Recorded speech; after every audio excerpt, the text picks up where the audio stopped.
Two 45-meter-long drag arms extend into the sea, cutting through the silt on the slopes of the seabed trench like planers. Two dredge pumps suction the silt into the mud tanks, transporting it to a dumping area 60 kilometers away. The Wanqingsha, a 132-meter-long trailing suction hopper dredger, is clearing a 167-meter-long seabed trench. The pipe segments at both ends of the trench have already been installed and cannot tolerate even the slightest collision. As a result, the dredger must operate at a slow pace of just 15 centimeters per second, working against the tidal currents to clear the trench from north to south while contending with waves and currents. Due to its massive size, the Wanqingsha can only follow a figure-8 zigzagging path to confine its work area within a safe range. This section of the trench is the most challenging part of the Shenzhou Channel construction. After installing the massive E23 pipe segment, weighing over 80,000 tons, the next task involves pushing a 1,600-ton final joint inside the pipe segment to connect with the E24 segment. The required construction precision surpasses all previous installations.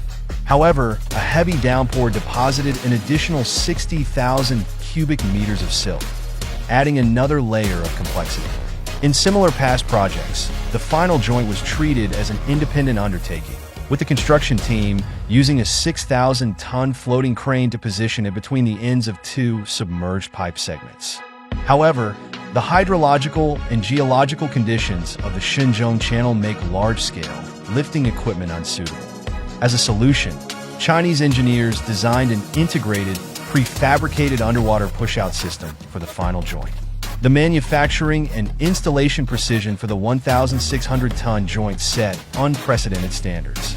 Its installation timeline underwent extensive expert consultations and adjustments. Unpredictable weather and flooding introduce various uncertainties to the construction. The target completion date was set for June 10, 2023. After clearing the silt deposited by nature, the construction team needed to conduct underwater heavy load drills. The final joint had to be smoothly pushed out from the interior of the E23 segment, starting at a depth of 27 meters below sea level. Ingeniously employing a force-against-force approach, the team designed a dual-system solution involving hydraulic jacks and water pressure. They offset seawater pressure through interconnected pipes by connecting the joint to the open sea. With 8 jacks providing only 300 tons of thrust, they could push the 1,600-ton joint effortlessly.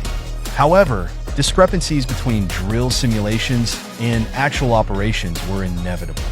Following multiple heavy load drills, the Jinan 2, a floating installation vessel with a displacement of over 20,000 tons, transported the 80,000-ton E23 pipe segment and final joint to the construction site. The available installation space for the final segment was extremely tight, with less than 80 centimeters of clearance on either side. Any unexpected underwater sway could result in a collision with adjacent pipe segments, and the operation had to occur during low tide. During the sinking process, ballast water was continuously adjusted to stabilize the pipe segment's center of gravity and posture. Fortunately, thanks to extensive prior experience, the construction team demonstrated seamless coordination, ensuring the segment was safely and precisely positioned. Finally, the most challenging stage, pushing out the final joint, arrived. The push-out process involved 12 incremental steps, increasing the push distance from 10 centimeters to 30 centimeters. Engineers employed their ultimate tools, a dual-sided underwater camera and an underwater tension line monitoring system, marking a first in the field of immersed tunnel construction. The builders monitored the pitch-black, water-filled space between the E23 and E24 segments using this cutting-edge system, dubbed the Abyssal Eye by the builders. It provided precise docking data. Divers were also deployed to depths of 20 meters to oversee the process, working in rotation every hour to stay within safe limits for underwater operations. A vigilant diver noticed a slight bulging at the top of the water stop on the final joint. If the bulge ruptured, it could lead to catastrophic water leakage. The push-out operation was immediately halted.